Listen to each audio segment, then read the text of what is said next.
Ladies and gentlemen, hello, ladies and gentlemen.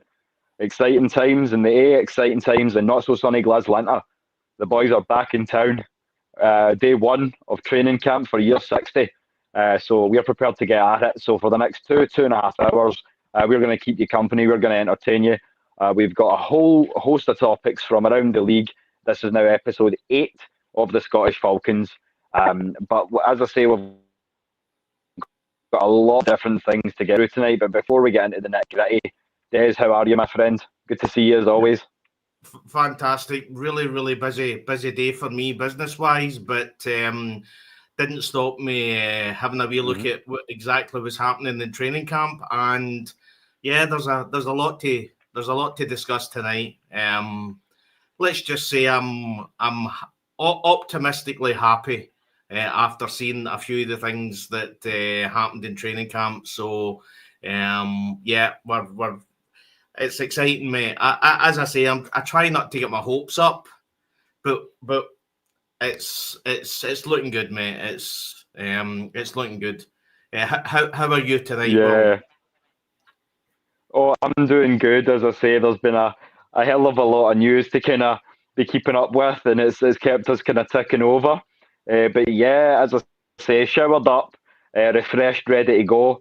But a special shout out to the two ladies, and as I say, I've got them as banner photos as well, Taryn Wack and Tori McElhaney, because without those two, I would not be able to speak with any surety, or at least as much surety as I'll be tonight. So shout out to the two ladies, because without their content on X, as I say, tonight's show would not be as full of fun and frivolity as it's bound to be. But first off, as I say, we've got a lot to kind of get into tonight concerning sort of training camp. But first off as well, the man of the hour. But before we get into anything about quarterbacks or any of that nonsense, let's take a look at some of the comments. Obviously, see who's in the building, see who's supporting, showing love. So I'll let Des bring some of those up. Smooth C, first in the building. What's up, brother? Always showing love and support. We're glad to see you back. Absolutely, and probably good to see you, Cam. our top fan, definitely. He's always on the show. So, how you doing, guy? How you doing, super mate? fan status.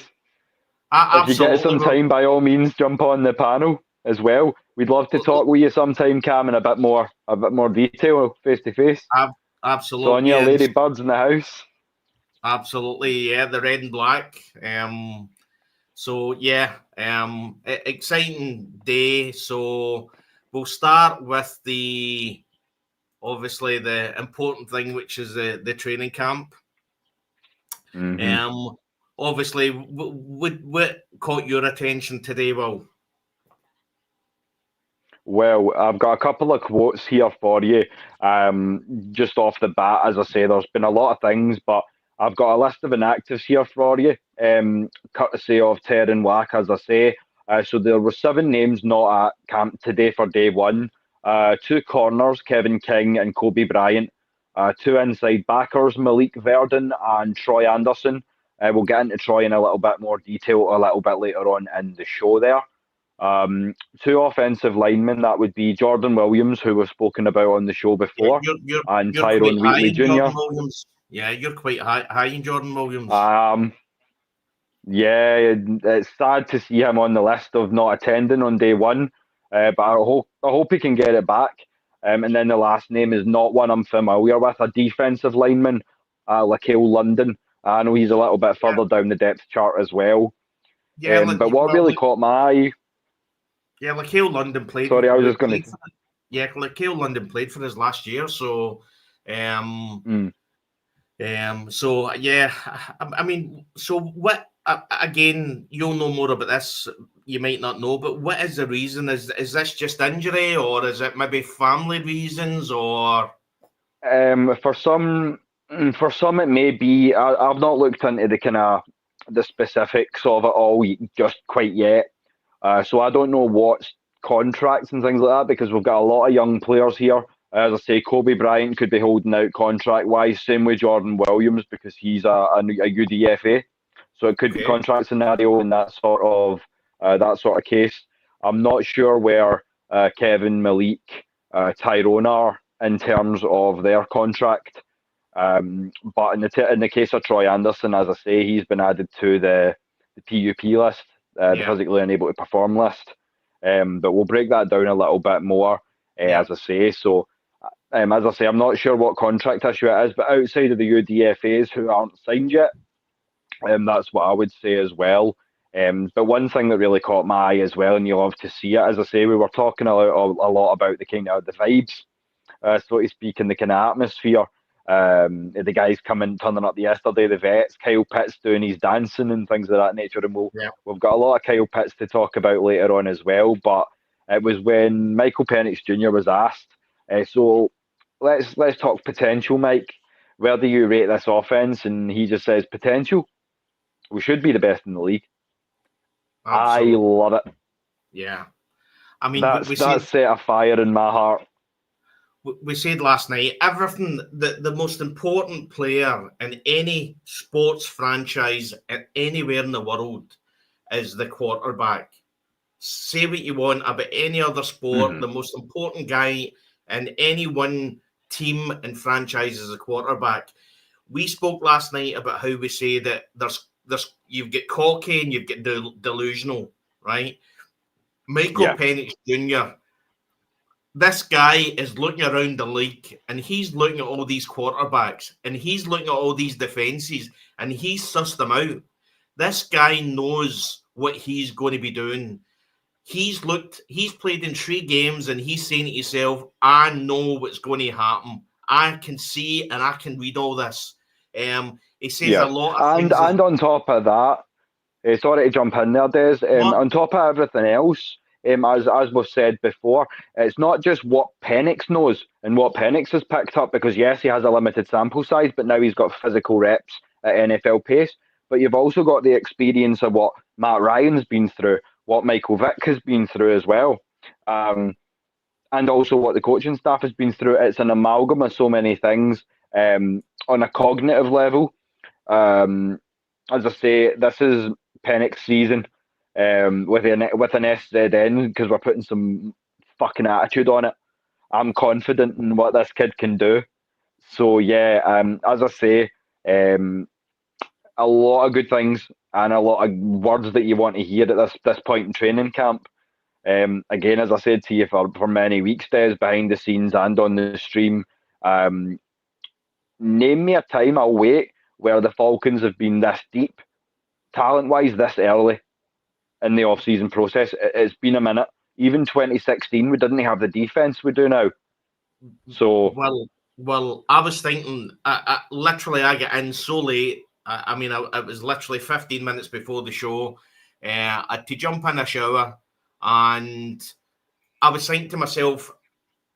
Literally, I was just about ready to jump in the shower, and I thought to myself, I can honestly say that I believe that this offense, player for player, is better than the offense we had in 2016. But the problem, we had some standouts, but you're right. But the problem we've got is the team in 2016 were a bit so the sum of their parts was bigger than the parts. Last year with the Falcons, it was the parts were better than what we actually put out on the field, and whether that was down to it was the first year of Zach Robinson's offense, Kirk Cousins having physical issues, but when you actually look at it, when you look at the running backs we've got, when you look at the tight end we've got, when you look at the wide receivers we've got, and you then bring it all back to Michael Penix Jr. And again, the one thing you'll learn about being in Scotland is we can say and swear about somebody, and it's a good thing. We're actually saying a nice thing about them, but it comes out as if you're swearing. But what I would say about Penix is he's a cocky wee sod. He literally, he's a wee, we call it gallus. He's the wee Aye. gallus guy that's walking down the street and the world could be on fire. And this wee guy is walking down the street with his headphones on with no care in the world. Nothing's Yeah. phasing him. He's chilled out. He's enjoying his life. It doesn't matter what anybody says. It doesn't happen what's happening at this side, offense-wise, or this side, defense-wise, whatever. This guy knows what he's about. And that's... And tell me that's not what you want in a leader. Tell me that's not what you want in a leader. Like, but, I love this kid. I'm growing to really, really love this kid and really think that he's what he needs, what we need rather to change this culture. That we've been kind of, as I say, scheming on for what seems like far too long at this point. As I say, there's a lot came out for the press conference there as well, which we'll get into in a bit more detail. But first off, as I say, a big take from the first day of offense to play in the training camp. As I say, Kyle Pitts is a few to pull up. We've got all. Yeah, we've lost Will. Yeah, Will's jumped off there. I think he was obviously talking about the Michael Penix Jr. targeting Kyle Pitts today, which is again very, very exciting. I actually want to go back and go over a few wee things we were talking about earlier.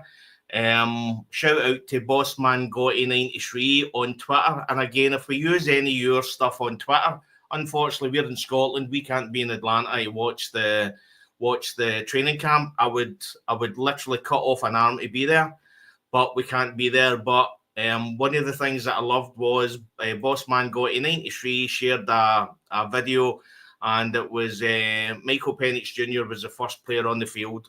And again, that's all about effectively leading the team.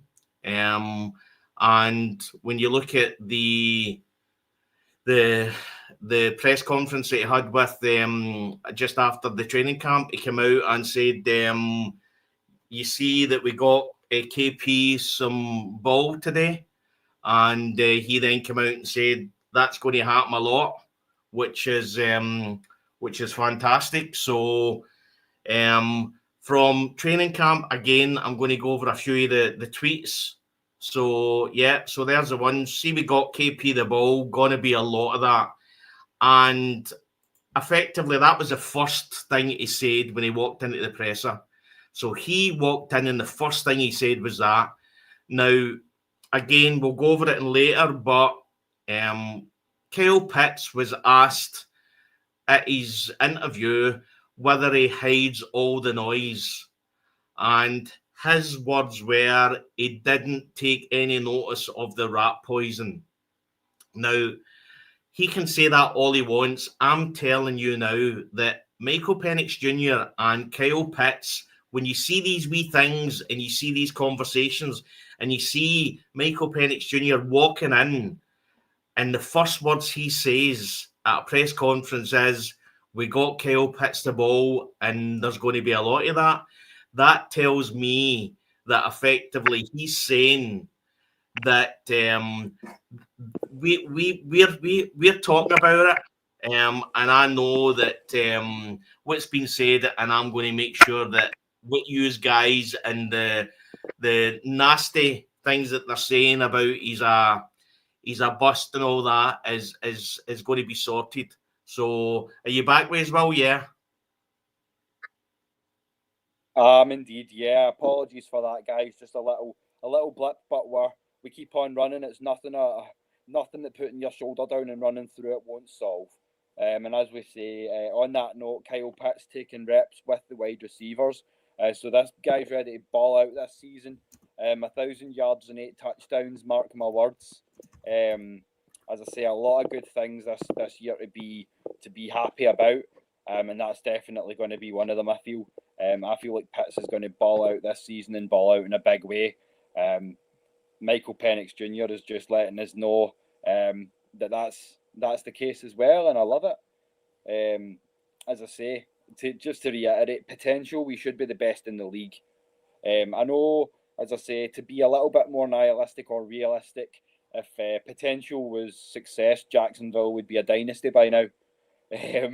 So, Yeah. you know, we're a Falcon, but as I say, we've never been quite in this position, this deep, this early. So, yeah, I'm not mad at it, not in the least. But again, we said in one of the other shows, and I said in one of the other shows, that Kyle Pitts was never ever drafted at number 4 to be a tight end. He was drafted at number 4 to be a wide receiver. Coming out in the class, he was classed as the top. If he was a wide receiver, he was classed as a top 3 wide receiver, and he's a tight end. So, as you say, he was taking reps with the wide receivers today.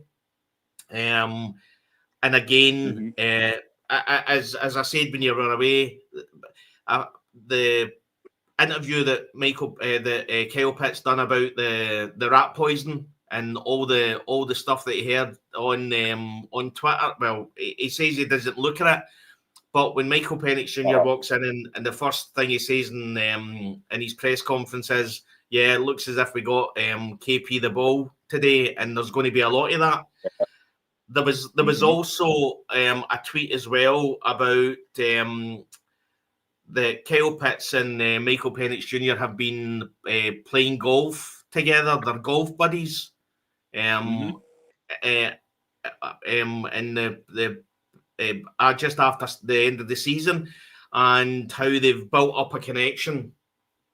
And again, that's really exciting when you. And as you say, going out and having adventures in the dunes with him and Bijan and Drake, it's all about building camaraderie and going, nah, these are my guys.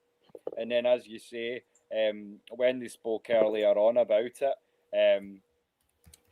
they'd mentioned, no, I don't have a favourite receiver. We were talking about it on the show. Just obviously, no, I don't have a favourite receiver. Everyone's going to get the ball, and the one that's going to get it the most is the one that gets open the most.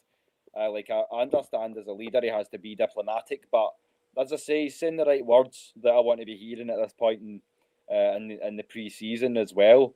But as I say, it's not just one man's offense.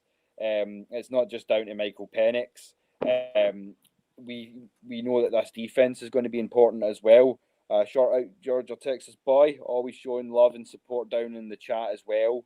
But we go on. As I say, this offense looks elite, and we love to see it. But we're only as good as our defense, because defense wins championships. And on that note, let's talk a little bit about Troy Anderson as well, while we're on training camp, because as you say, he was the biggest name. I know I'm big on Jordan Williams, and I know you're big on Mr. Kobe Bryant, sir. But my thing is, I would probably go out of my way to say that Troy Anderson is the biggest name on the absence list. We were talking last night about how we needed him to have an injury-free season. As we say, up in smoke, so much for that. Now, as I say, it puts us in a tricky place, because now, as I wanted to kind of make this evident, but I didn't want to speak into the ether too early. Diablo season. We brought in Divine Diablo, who is what we who play Brit ball or American football in the UK would call a dog backer, which is essentially, I've explained to you, a nickel is a hybrid between safety and corner. A dog is a hybrid between a down safety and an outside backer.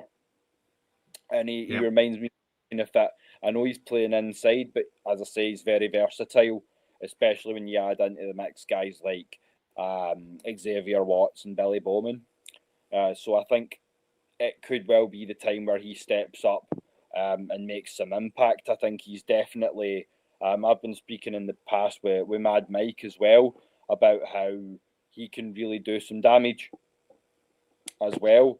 But is he prepared Is he prepared to step up and make that difference? But yeah, I'm just making sure in the background here. Drop me a little piece of advice down in the chat. If you can hear me okay, if you can't, if you want me to try and tweak the volume, just let me know, guys. That's fine. No, I mean, if you just increase your voice a wee bit, mate, that's all. You know what I mean? Yeah, but as I say, how do you feel about Divine Diablo? Is because I like him. I think he plays well as a Raider. I think he brought a lot to the table. How about you? I think he was brought in because of the situation with Troy Anderson. We needed extra backup in the linebackers position. We said last night, as you said, that Troy Anderson needs an injury-free season, and we've not been able to. I mean, effectively, we don't know how long he's going to be out. It's the start of the training camp. Yeah. When he's Do you know the nature of the injury, by chance? That's one thing I haven't read. No, I've not seen any at all. I don't think Raheem Morris was even asked about it, what the injury was. So, but yeah, I mean, it's sad for Troy. As we said last night, he's burst a pace. Is always going to have issues. When you've got that burst of speed, that's going to take. Guy. Yeah, it's going to cause issues with injuries. So yeah, and if you can't stay healthy, you can't do much of anything despite your skill set. Unfortunately, but as I say, my one complaint about Michael Penix.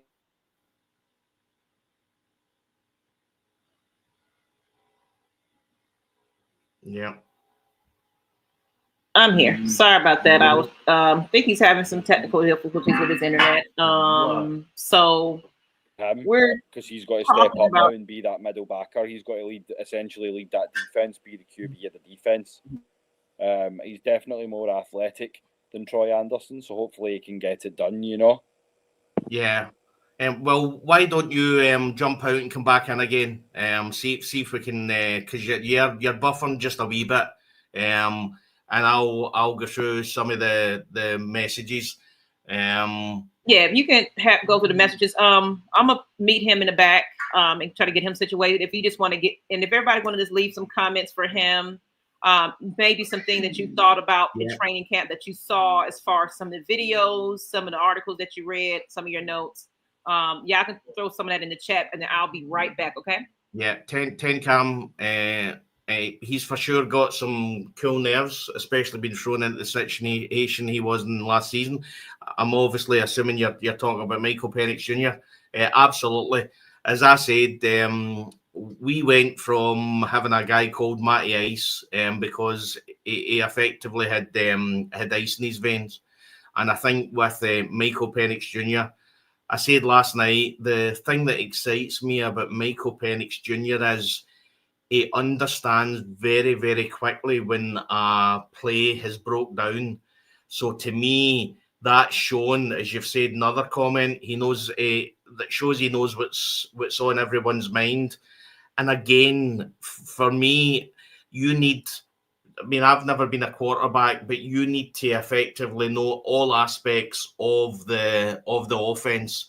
We remember the old Matt Ice part where he was effectively just a rookie and he shouted the immortal words, "Get fucking set," and that was coming from a effectively a rookie, because he, as a quarterback, he needs to know the offense inside and out. There was another tweet. I'm just going to find it, and let me just go through. If I can find it. So it was all about, so it's Adnan Ikic, the old from the Falcoholics. Shout out to Adnan. He's put out that Penix says he's used to all of the motions in the Falcons offense because his offense in college ran a lot of motion. And then in brackets, this was revealed to have been a problem for Kirk Cousins last year in the Netflix quarterback documentary. And again, we've already said before in other shows that Michael Penix Jr. was probably the most pro-ready quarterback that came out in that draft. You obviously see that we'll talk about it later about Caleb Williams having issues with the Ben Johnson offense.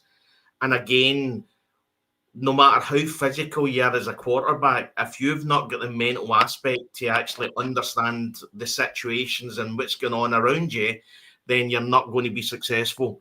Yeah. And again, and as you say, it's a chess game, and if you've not got the mental strategy to be able to do that at a high level, then you're going to lose some games. I do apologise again, guys. It looks like we've got things sorted out technically, just a few issues, but we're back. Yeah.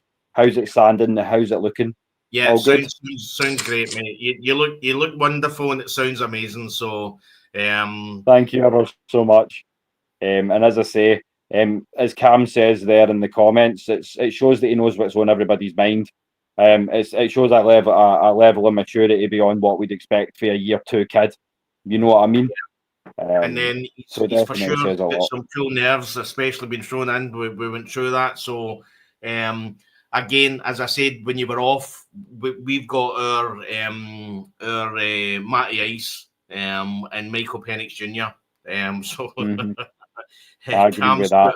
As much as I love the Ice Man. Cam's put up, yeah, technical issues, Cam. What can we say?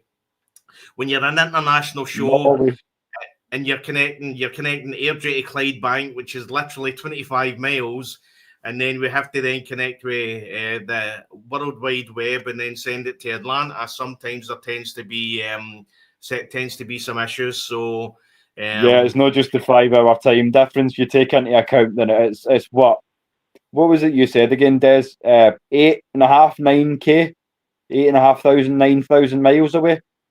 Yeah, and obviously our webs have got to cross a literal ocean, guys. So you will bear with us. We're still figuring it out, as I say, but rather now than when we get into the real snaps. And we appreciate y'all being here. Yeah. Well, we figure this shit out. I would say you guys are literally in the middle of your day. We've went out. We've actually had a full day.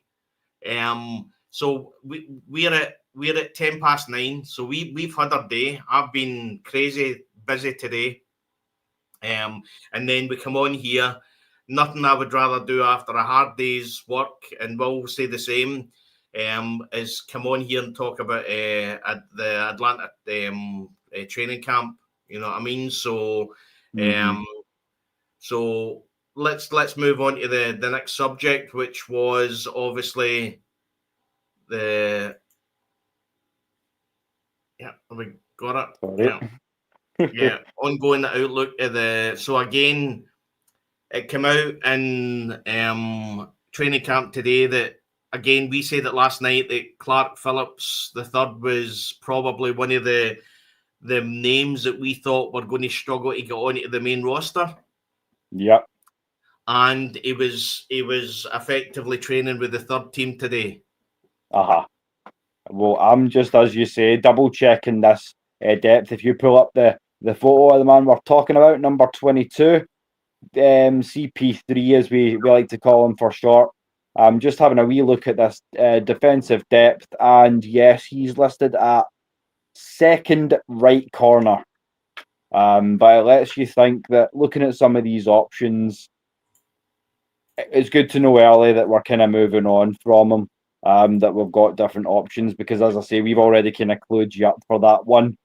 But yeah, CP3 taking third team reps.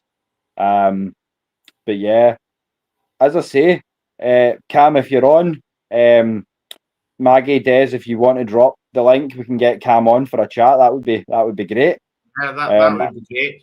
I mean, there's only some. I mean, obviously training camp started, and I think Will must have thought that his phone was having a fit, because effectively, as I was travelling today to do some business, I was looking at all the tweets that were coming out, As I said, Tory McElhaney, Terran Wack, Kevin Knight from the Falcoholic, Adnan Iki. There was a again.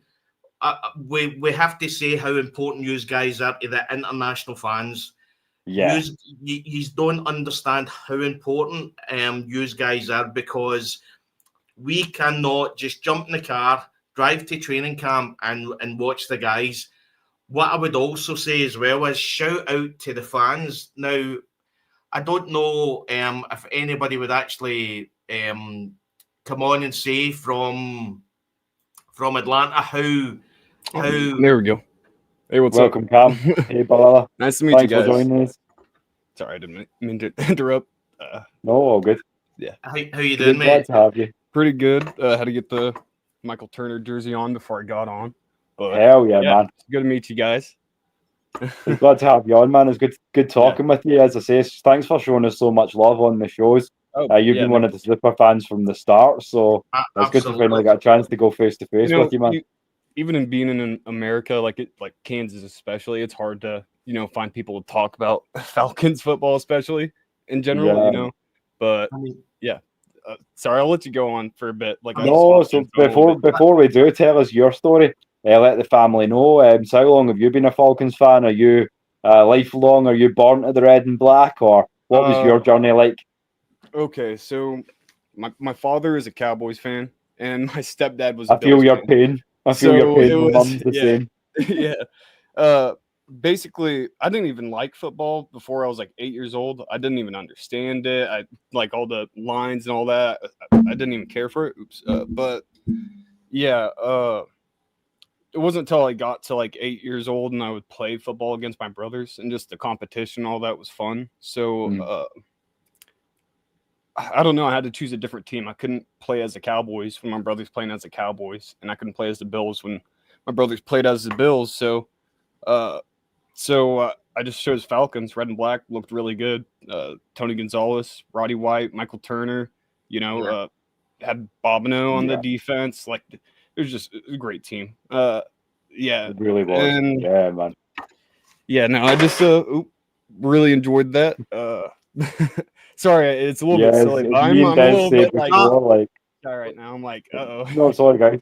No, as me and Des say, like, it's a labour of love. Like, three guys will get together on a stream from across the world and just sit and name drop old Falcons players and have the best time, and that's what it's all about, man. And talking Atlanta Falcons, and none of us are in Atlanta, so that just effectively shows. I know you're in Kansas, Cam, but I mean that must be tough just now with how successful the Chiefs are at the moment. Oh yeah, I mean it's kind of weird in Kansas because it's a mix too, probably like it is over in Europe, because Kansas, it's like Kansas City, it's in Missouri technically, so there are like a lot of people who are Kansas Chiefs fans in Kansas, but it's also just like yeah, my stepdad was a Bills fan. There's Dolphins fans here. There's Patriots. There's all sorts of types of fans of like almost every fan base in Kansas, because really doesn't have like a major city other than Wichita, and they just got the OKC Thunder. No, they got the Wichita Thunder. It's a hockey team, but yeah, that's. Saying that though, I heard rumors that Atlanta's getting a hockey expansion.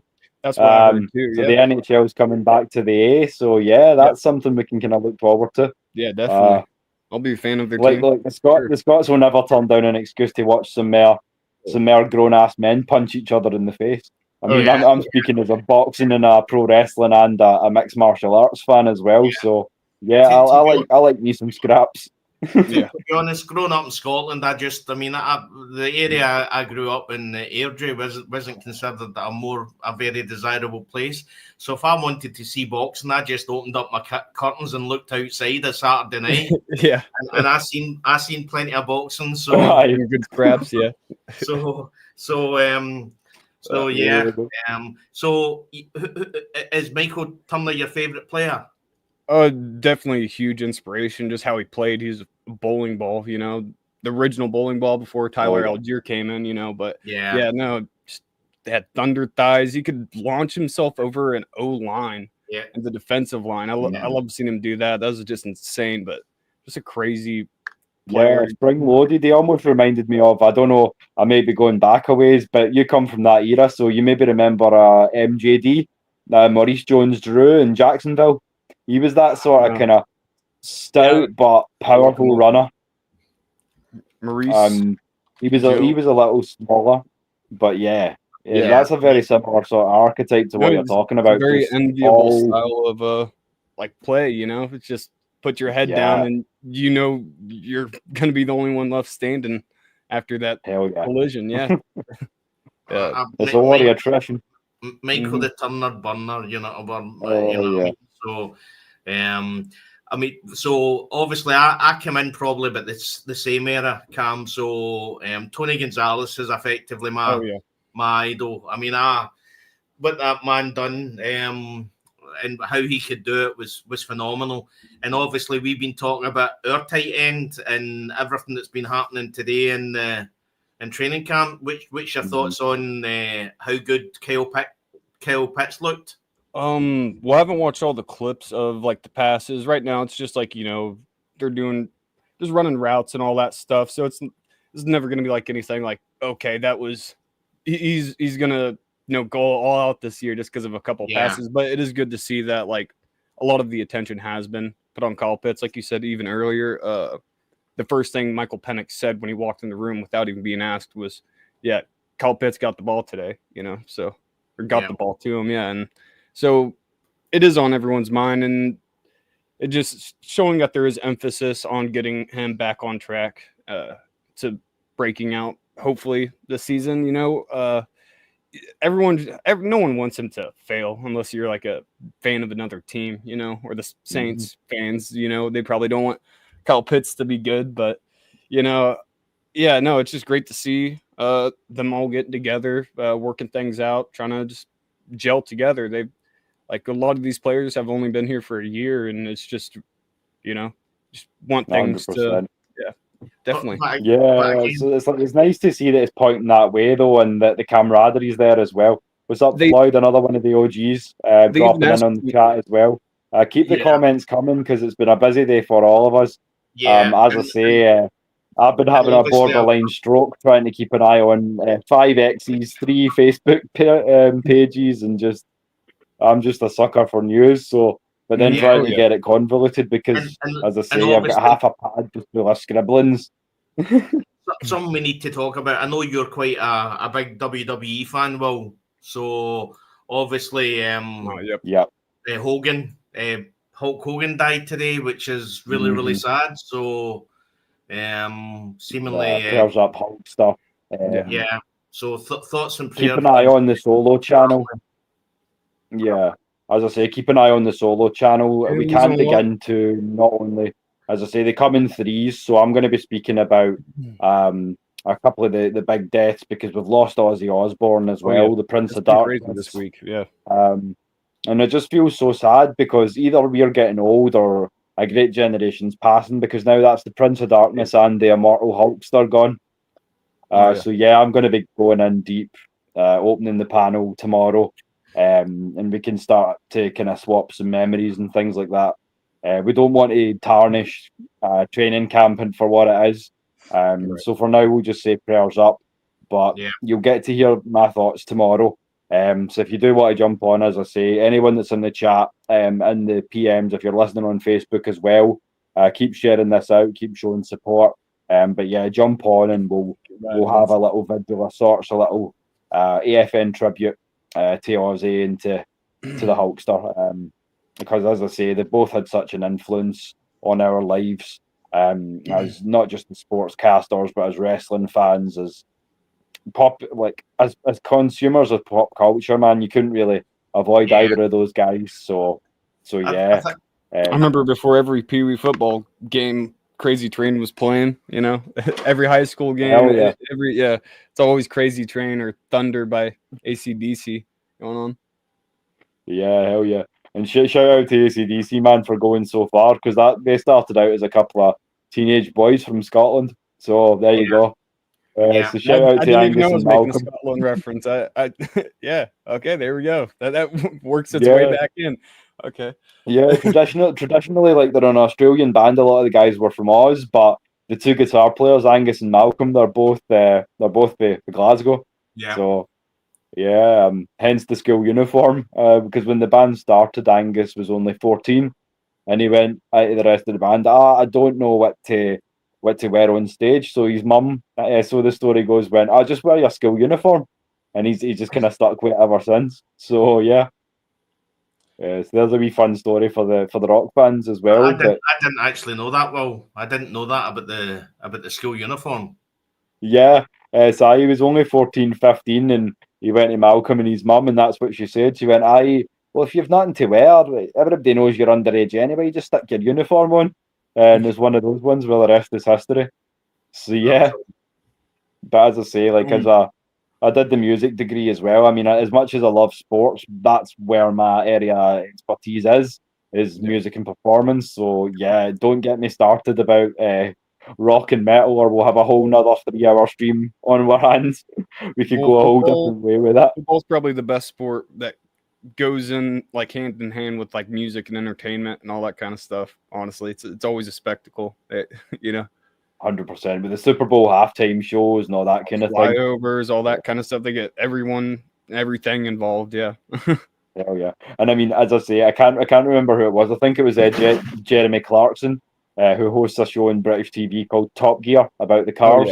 Oh, yeah. He says the difference between America and Britain. In America, halftime is for sing-song. And in Britain, halftime is for getting a pie. Basically. A pie. So I thought that was pretty good. So that's, a mince pie. A mince pie. That's what halftime is for. If you want to get a bowl of grease, Cam, and put mince in it, and then put pastry around it, I that's effectively a pie. One word out of that. Essentially, what you've got, Oh, good for what ails you, though. Good for what ails you. Or you can get really, really posh, and you can go for a steak pie, which is nicer parts of the cow. Probably still unidentifiable, but it tastes a wee bit more because it tastes a wee bit nicer because they put a wee bit of gravy, a wee bit of brown gravy in it, and as you're eating it, it's dripping down your chin, and just make it viscous enough that you can disguise what the meat might actually be, and you're onto a winner. That's it. Just don't tell them what's in the secret stuff. The one thing about food in Scotland is you just don't ask what the ingredients is. If you don't ask what's in it and you just enjoy it and like the taste, then you'll be fine. So it's cold and it's stormy. Get it, don't you? Aye, that's it. It's warm. It sticks to your ribs, as we call it. Have you ever had a calf fries? No, I haven't actually. Oh yeah, they're bull testicles that are fried up. Do you know what? You had me fried up. I'll try it. They're not bad. I mean, that's how I ate them because my parents just told me they're chicken nuggets. So, and you don't ask. I said to the missus, these aren't too different to us. As I say, we might be in the north of the UK and you're in the south of the US, but when it comes to food, you're not going to scare either of us away for the table. Yeah, no, I can't do no liver or nothing. I don't know how you guys eat the blood sausage or any of that kind of stuff. Yeah, we'll not get them on the haggis. Ah, dear. Yeah. So Cam, in Scotland we call blood pudding is called black pudding over here. Yeah. I don't eat black pudding either because I've never tasted it. It's a fact that I know what it's made of. It's made of blood. So my iron levels are fine. I don't need any of that. What you can do though, they also do, as I say, I know because my missus is from up in the northeast, up in the Broch, up in Fraserburgh, but they do white pudding, which if you've not had that is fucking delightful. Okay. So I would definitely. I've never tried it from up there though. So when we get up, I plan on trying one of those. So photos to follow. But another plan in Scotland as well is if you can batter it, put effectively a batter on it and then deep fry it. So we get fish shops, fish and chip shops, we call it, in Scotland that actually get a Mars bar. You know a Mars bar? Yeah, they're like the nougat covered in chocolate. Yeah, that's the one. They put batter over that, like the batter you would have in fish. Mm-hmm. They put batter over that and deep fry it. And the funniest thing is, so good. The funniest thing is it doesn't melt, and it's effectively like a deep fried sweet. It's like a pudding. It's the most unbelievable thing. Like trying to explain it to someone, it sounds scandalous, and they're like, "Oh, that can't be healthy," and you're like, "We never said it was healthy." We never said it was healthy. We said it was good. American. Healthy isn't the concern. I don't know. Chocolate and fish. That's a. And another thing we do as well is we get a pizza, and we batter a pizza and then deep fry a pizza as well. Yeah, so if you ever come here and you get told about a delicacy by the name of pizza crunch, that's what you're talking about. A battered deep fried pizza, and it's as great as it sounds. So you see why we're all so unhealthy. As I say, curry sauce is in our blood. Like practically at this point. Some use gravy. It depends on your preference, but we're many is too healthy. It's why you don't hear a lot of Scots outside the Scottish Hammer shout out Jamie Gillan making it to the NFL, because most days are content to spend more time in the chip shop. or we end up dying of heart attacks at 55. You know what I mean? That'll do it. So make the most of it while you're here. Living a good life. You're here for a good time, not a long time. Yeah, full life, because your stomach was very full, all the time. Yeah. So no, definitely though. Like,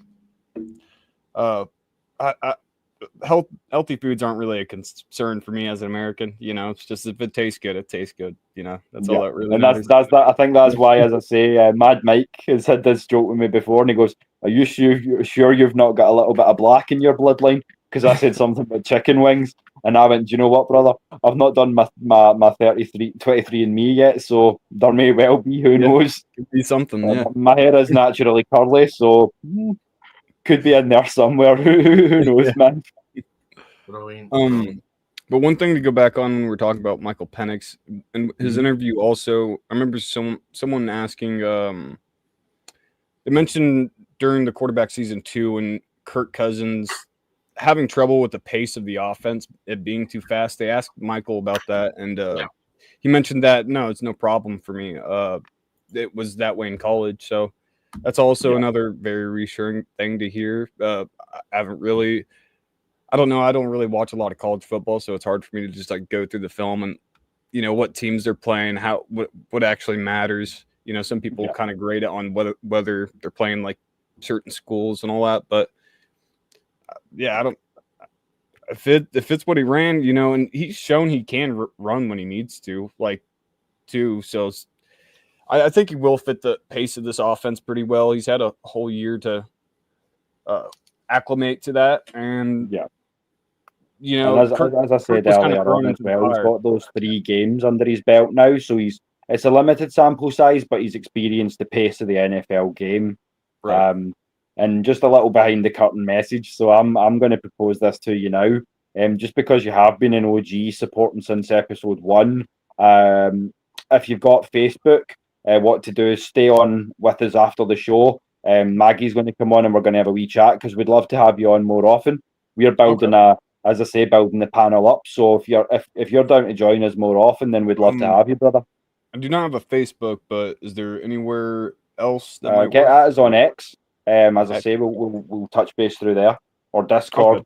Okay. I got Discord. Yeah, I'm more comfortable with Discord. That's the way to look at it is obviously we're international, but effectively you're in Kansas, so I mean, I've got friends that are probably less international than you from Atlanta, so. I mean, I probably fly for an hour, and I'm in different countries. You know what I mean? We drive for 50 minutes and we hit England. So, I mean, you're quite. I mean, I think is Kansas? Is it in the middle of Yeah, it's right above. Okay, so there's Texas, then Oklahoma, then Kansas, right there. Yeah. So yeah, it's right in the middle.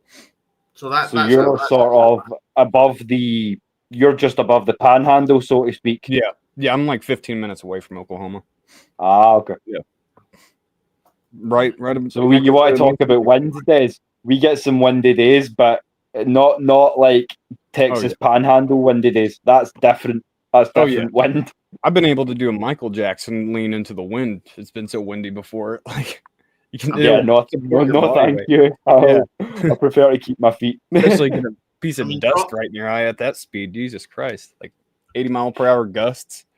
Yeah. No, thank you. No, thank you. Yeah. And as I say, like, this is something we could get into on the solo channel, but the skies are strange in the south. Have you seen some of the stuff in Florida, Cali, even Georgia? The skies are strange over America right now, man. The double sun and things like that nature. It's getting scary over there. What happened? There's 2 suns now? Oh, no. I'm saying some of the footage from the south. It's something in the sky that looks like a second sun. All you need to do is, like, if you put on YouTube after the show second sun, you'll see it's all over the place. California, North Carolina, Georgia. It's just Florida. recently, or like just in the last sort of 3-6 months. It's pretty crazy. But yeah. It'll probably be a reflection or something, mate. I always look at these things and somebody always comes up with something. And wait. Is that your way of telling me I should swap out the do-rag for a nice tinfoil hat? No. The one thing about me, mate, is I look at all the conspiracy theories. I always have. But I always look into it, and 9 times out of 10 that it's just people. I'm trying to remember the word, but there's a word that effectively we look for patterns. Our brain looks for patterns. Oh, yeah. If we look at a tree stump, we can see a face in it, or we see faces in the cloud, or things like that. So. Oh yeah, eidetics. Yeah. Eidetic memory or something like that. Something like that. Yeah. So, but. Yeah, it's I'm not a big conspiracy theory person. I'm too busy. I just go on with it. I'm in my own world. You know what I mean? I just let the rest of the world do what it is they do. Well, they seem like let's speak about some conspiracies then. If you want to talk about that, I mean, we've got enough to deal with in Atlanta. So let's talk about some conspiracies, shall we? Let's throw it out a little bit more from Atlanta to the wider NFL.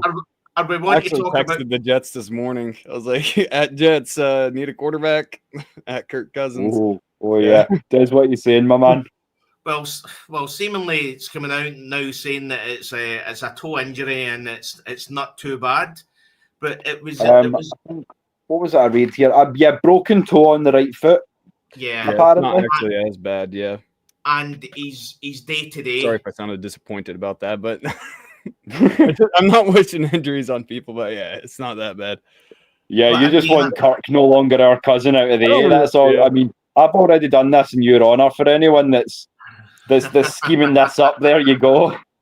It could happen. It could happen. But I said in one of the shows, we haven't seen the last of Kirk Cousins. I don't think we've seen the last of Kirk Cousins this season. No, yeah. But what I don't mean is it might not be in Atlanta Falcons colours. When you look at Justin Fields, I mean, that was only effectively they'd done reps earlier on in the morning, and then they'd done more reps, and he's already injured. Yeah. I'll go back to what I've said before. Yeah. In 2023, I don't know last year's statistics, there was 66 quarterbacks played in the NFL. I think it was now that and most of them was down to injuries. You remember the Joshua Dobbs in Arizona who came in who played against Atlanta and set us on fire kind of thing. So I do remember that. I wish I didn't, but I do remember that 2 years ago. The Cardinals. Wait, am I thinking of the right guy? Dobbs, yeah, as you say, like I'm almost terrified to ship about because of what our QBs of the past have done to us and before. But I don't know if it comes in, we can make something happen. But what my concern is, before you start, sorry. What my concern is that people said about him coming in. This is the heir apparent to Michael Vick. The way injuries are playing out in his career, unfortunately, he's more like the heir apparent to Robert Griffin. Yeah. So I'm sorry to say it, but it's just he can't stay healthy. I mean, so far, I hope that changes for him. Like I really do, but I mean, what I would say is, you look back to that draft when Terry Fontenot was getting his arse absolutely booted for not taking a quarterback, and you look at, obviously we had a choice that you had Zach Wilson, you had the guy that went to San Francisco. I think that San Francisco, that'd be Brock Purdy, right? No, that'd be Trey Lance. Trey Lance. Trey Lance. Trey Lance, yeah. The ex-Cowboy. Yeah. And then you had Justin Fields, which again, I remember all the kick up that they should have took Justin Fields because he was a local boy and all that kind of stuff. And then you look how their careers have progressed, and effectively they've stuttered. You know what I mean? Can one of you boys have a quick browse on X? Yeah, I'm somebody's saying that Floyd's saying Mooney got hurt. Yeah, so Mooney went up for a catch and came down quite hard, and then he took off with the trainer and he hasn't come back. So I don't think it was. There are no updates recently. Everything's from when it was reported. I don't think it was too bad. It was just effectively basic concussion protocol. They're probably just being very precautious in the training camp. Yeah, makes sense. It's probably just basic concussion protocol. So he may be back today. So there would be no point in making a report. But day one, I guess you want to keep it under wraps as well, not kind of panic anybody, because we've already had the bad news that Troy's out. So don't want to compound it, Talking about that, well, again, Tory McElhaney, I think Raheem Morris was asked about making the decision to play starters in the preseason, and he said that he would look closer to the preseason before he make that decision, and look at how much work they get in from now to then will dictate how many starters get looks in preseason games. So again, when you look at some of the injuries that's happening, and again, you're literally caught between a rock and a hard place. It's a case of you want to play the starters in pre-season to effectively get the cobwebs off, but the problem you've got is if you then put some of the starters on and any of them get injured and they're out for the season, which happens, then that throws up other problems. So you can understand. I mean, if you take Kirk Cousins for example, we all remember last year Kirk Cousins was saying that he wanted to play in pre-season, and he didn't play. Obviously, with him being now the number 2 quarterback, there's a chance that we might see a bit of Kirk Cousins. But again, if you're trying to trade Kirk Cousins, you're stuck between a rock and a hard place. You want to play Kirk Cousins in pre-season to show the other teams in the NFL what potentially Kirk Cousins could be, but you then don't want to play Kirk Cousins in case he gets injured and he's out for the season and you can't trade him. Here's one too to that point. As you say, you don't want to trade them out, be in a bad position in case someone gets hurt. But you can argue about the benefits versus the drawbacks of a 4-game preseason versus a 3. But I feel like 3 is perfect because hypothetically, in an ideal world, I would have Kirk play game 1. Penix has still got the headset, so he knows everything that's going on. He can see, he can adjust, mental reps and all that. Game 2, I'm splitting 50-50. Game 3, Mike, it's all you. That's how I'm feeling. So I would feel that a 3-week preseason would be better to let both guys kind of get the reps. I got news. The Falcons have released Kevin King. Wow. Yeah. He was on the did not attend list, so maybe there's something more to that. We should have a look after the 3 show players for on tomorrow. non-football injury list. Here, let me open that up. Wow. Yeah, all I've seen in terms of injury, the only one we had was Troy. So I'll pull that up. Let's talk a little bit more about these injuries. What you see in there, Cam? So the injuries, let me see that.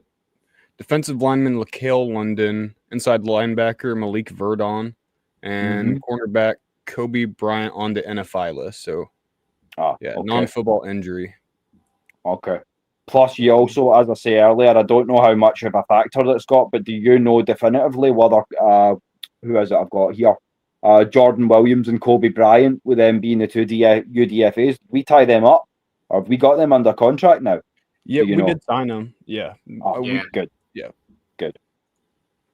Yeah, because I remember there was a picture of Kobe signing in that. Okay. Because that was my one concern, as I said earlier in the show, because I hadn't checked, was when they came to the UDFAs, is that a contract situation?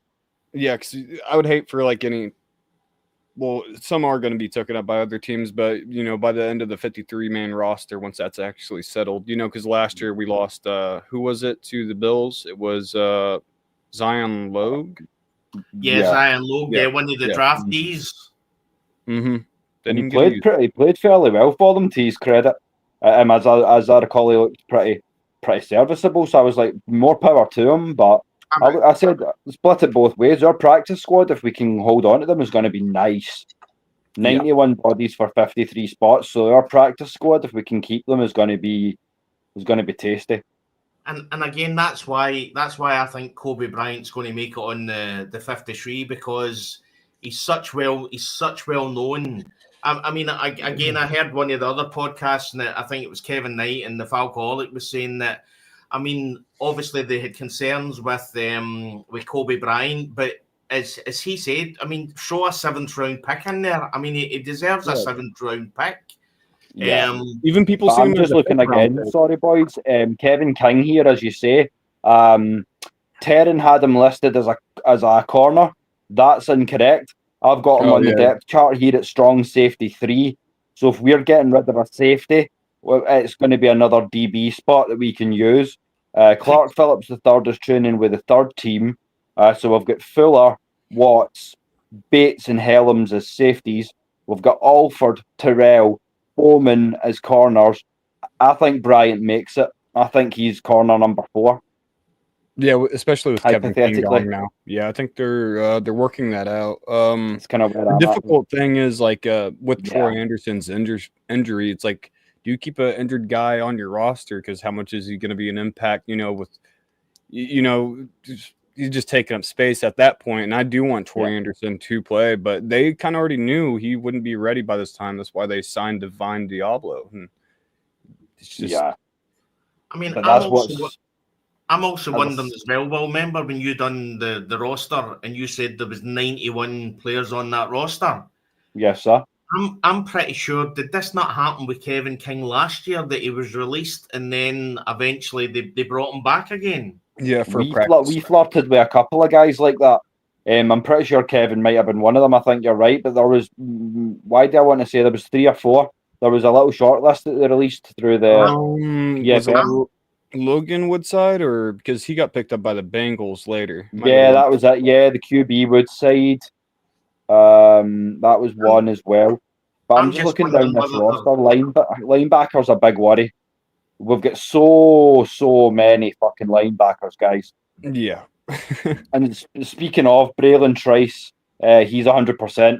Perfect. Tori was saying that's good. He's good to go. So I'd hope he'd need to be, because, as I say, he's going to be that sort of time for another kind of X's and O's lesson for you there, Des. Do you know what I would mean if I said a Will, a Sam, and a Mike? A Will, Sam, and Mike. Yeah, I've heard of the Mike. Yeah, so okay, so your Mike's your middle. Yeah, and then weak and strong. Sam, strong side backer on the right. Strong side backer on the defensive right, offensive left. Traditionally, it's flipped again, as I say, because our QB's a lefty. So essentially, if you're talking strong side playing against the Falcons, your Sam would be on Jake. No, your strong would be on Caleb, and your weak side would be on Jake Matthews. Yeah, so obviously Caleb McGarry was interviewed today, and somebody asked him about being the blind side, and he said that it really doesn't make any difference because of the way that the quarterbacks play now. It said that and again, Raheem Morris said it as well in his interview about there's not really a blind side. Again, Caleb McGarry came out and said that he's not done anything different. It's like when they ask wide receivers if how the ball spins at them affects the catch. Not really. It's just it doesn't really mean anything. Like it's just catching a ball. Going back to what Vic said as well, and Michael Vick, as he said as well, he liked to roll against his body. So he's going out traditionally against what he would like to do. So even if he's rolling out, just look at the. I've got the sizes here. I can send you them over, Cam, after the show as well. So you've got the files. But Caleb McGarry's listing at 6'6" and 330. Yeah. If he gets his hands on you, you're done. It's over. If you might as well take a play out. If which hand a quarterback uses affects just completely ruins how a professional lineman blocks, then that's I think that would be brought up a lot more than just like little tidbit. I don't think that's anything. It's just kind of like it's just a little tidbit. I guess so. As you say, it would show a more fundamental issue either with the quarterback or with the tackle if that were the case. Yes, I agree with you there. As I say. But there's not just a lot of chaos going down in Atlanta either.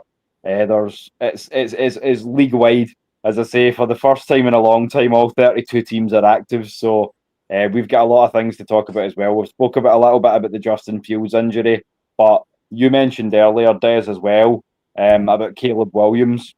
So I've got a little photo here of the man of the moment, as it pertains to Chicago. Former Detroit offensive coordinator Ben Johnson. Apparently, Young Gun is having a few issues.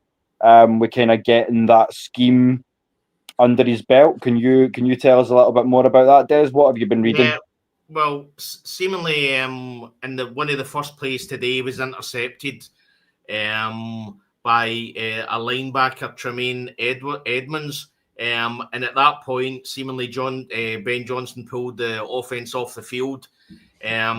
Seemingly as well, the offense couldn't kept on getting into the huddle because they were trying to work out how the play was going to go.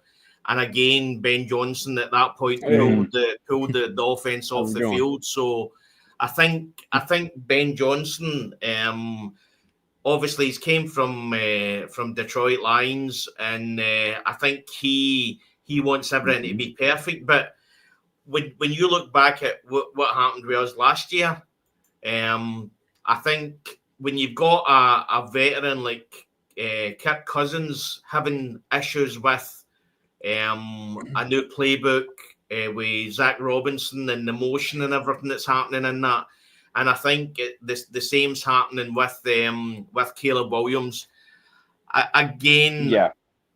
He was number one draft pick, but when I was watching some of his games, what stuck out to me was he was literally running around. He was doing ridiculous. Mad Mike's in the house. He said, if you want to join us, man, feel free. If you're just sitting listening, don't be a stranger. As I say, that's the beauty of this. You can host up to 10. So AFN International, let's party. It's day one of camp, man. So yeah. I was listening to his podcast earlier today, and the guys went off on all the Kyle Pitts doubters. And no uncertain words. They're eating some words now, brother. Yeah, absolutely. So, watching Caleb coming out, and again, we keep on saying about Michael Penix being in a pro-ready and a pro-style offense when he was at Washington under Caleb DeBoer. I think that was and then you see who's not a world-beating coordinator, but to his credit, he's very how would I say? Yeah, it's pro style in so much as his level of knowledge is incredibly nuanced. So it's college. If this makes sense, it's a college handle with a pro blade, so to speak, because of just how deep his knowledge is, and that's why Washington were able to succeed. He was a great athlete at Indiana, but Penix really found himself in that scheme, and really started to evolve into something different, more akin to, as I say, if you want to mention Michael Vick, then he's more of an Atlanta, a Philadelphia Michael Vick than an Atlanta one. Yeah. Not that he can't run, but as I say, he's more complete and he's more fundamentally sound. He's going to go through third and maybe even fourth reads in some cases to find his man and get the ball off. So, yeah, you love to see it. Like, I could go on about MPJ all night, man. I'm excited. But again, I keep on saying that's how it shows how impressive the 3 starts were last season. And again, I keep on saying it's not as if he was training with the first team. He only seen the first team literally the week that he became our main quarterback, and he then started training with the first team at that point. So, I have to ask, if you're watching, I'll do that, if you're watching Kirk Cousins for the last 5 weeks and how he played, why you're not putting Michael Penix Jr. in to effectively do some reps and training with the first team, I don't know. As I say, I'll go back to Ryan Leaf and what Ryan Leaf said when the draft was coming out, and he said his number one, and again, whatever issues he had when he was in NFL and all that kind of stuff, I like listening to the guy because I always say that the guy understands how not to do things because he done it that way. Oh, yeah. And he'll watch and he looks and at you know the old saying, those that can't do, teach. Absolutely. So it's the same for me. The seizures and the weight loss and the trach, that I'm not going to be in a helmet and pads anymore. But why should that mean that I no longer have an impact on the game? There's ways to coach. There's ways to do the X's and O's, stats. There's a million different ways I can still fulfill that. Plus, as I say, the podcasting's fallen into my lap, and as I say, from the horse's mouth, it's good to have a direct access to America. As you say, would you have ever thought episode 1 that we'd be sitting here with a guy in Kentucky, even a guy over in the US talking about our birds? Yeah, it's truly humbling. Kansas close enough. Yeah, too much going on, man. Well, you're like me. You're like me. I've not had dinner yet, so Kentucky Fried Chicken does kind of come into my head. KFC. You know what I mean?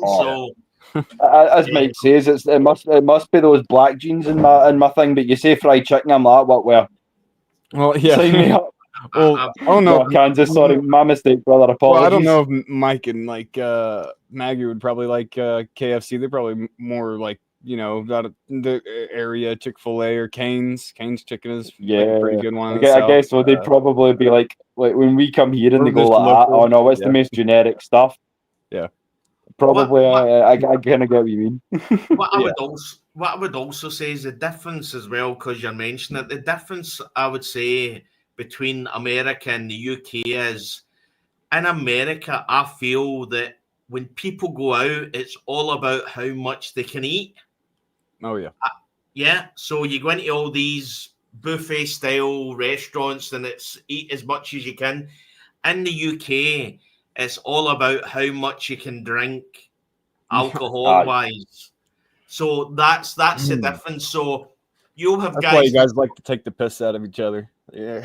Absolutely. Because we're usually all pissed, so there's enough to take. You'll literally have guys who will say to themselves, I'm going to just have a wee sandwich because I need to line my stomach so that when I start drinking later on, I don't get pissed too quickly. So yeah, it's like if you're only having one sandwich, bro, you better be going for that seeded bread, or you'll be as we're going to take another word, you'll be mangled by 9 o'clock. Yes. So going back to what Ryan Leaf said, again, Ryan Leaf said that Michael Penix Jr. was his number one draftee. If he was picking a quarterback, number one, he'd pick Michael Penix Jr. And he said that because Michael Penix Jr. plays in a pro-style offense. Yeah. And from when you look at the quarterback school as well, and there's actually videos on there. I'm trying to remember the guy that does it, but there's lots of film that Michael Penix Jr.'s first game, and he's analysing it, and he's saying he's literally hitting his fourth progression, and again this is his first game, and he's as you hear when you talk about, obviously we went through Desmond Ridder and we've went through Taylor Heineke and all that, and Desmond Ridder was the main one because he effectively you lived his life, and you heard the interviews, and you effectively lived his issues and all that kind of stuff. And you used to hear him saying after like the third or fourth game, you heard him saying that the game was starting to slow down for him a wee bit. Michael Penix Jr., the game's never been fast for him. It's always been slow for him. You seen it straight away in the Giants game. A couple of overthrows, but effectively he was shown quicker because he thought that the guys would be on him really quick, and then he kind of looked round and worked out that I've got more time than I actually thought. So if you go back and watch the Giants game and you analyse it, you'll see that the game was never fast for him. And then and it's important. There are levels and everything, like I say, Des, and one of the most important things for a quarterback, I'm going to state this, it sounds like I'm going to big him up, but I'm just stating facts because that's what we like to do here. We don't like to beat around the bush. Michael Penix Jr. has a reaction and a read time that is phenomenal because, as I say, when you're playing against, let's say, the top four, in my opinion, the big four edge rushers, so you're talking about TJ Watt, Myles Garrett, Max Crosby, Micah Parsons.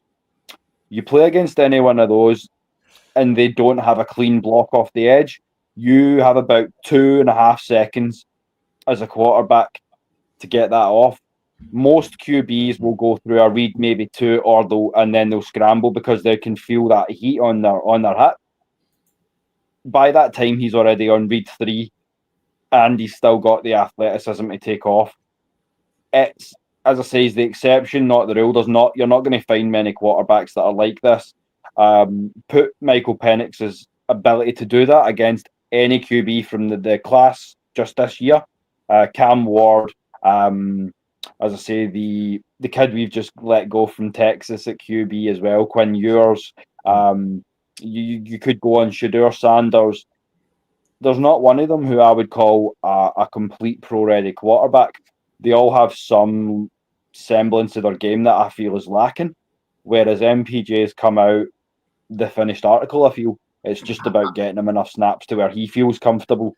And as you say, cocky versus delusional, he's right on that edge. I would say that Tyler Shock's probably pro-ready because that guy's already having to dye his hair. You know what I mean? The only rookie I've ever seen that's got grey hair. You know what I mean? So that's pro-ready. You know what I mean? The other thing I would say as well is I can't remember. Well, he's ready to be a pro. He's ready to be a pro something, man. Maybe not a QB. Yes. I seen a statistic today, and it was on. There's only 2 quarterbacks in college football history that threw back-to-back 4,500 yard seasons. I'll need to go back and find it, but that was Michael Penix Jr. and please do, and Patrick Mahomes. Oh yeah. So I need to, and when I come off the show, I'll find it and we can discuss it on Saturday. But sounds good. it jumped out at me. I didn't really bookmark it or save it, but I just looked at that and I thought, I mean, we've already spoke about what Patrick Mahomes said about Penix a couple of shows ago, and we've also talked about what I always said, and you probably were watching, Cam. Mike Vick's not having an interview with Desmond Ridder. You know what I mean? So game knows game. Yeah. You know what I mean? When you get, I don't think there's many comparisons to draw between the two to justify that. You know. But again, when you've got somebody might have had private chats, but yeah, when you've got people like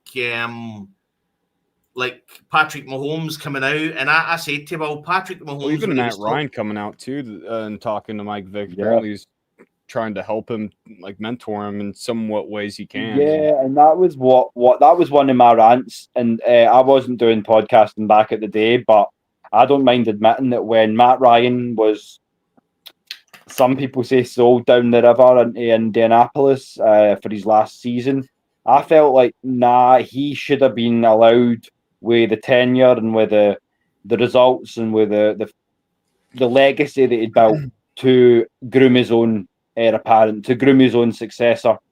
So I feel like that didn't help the transition.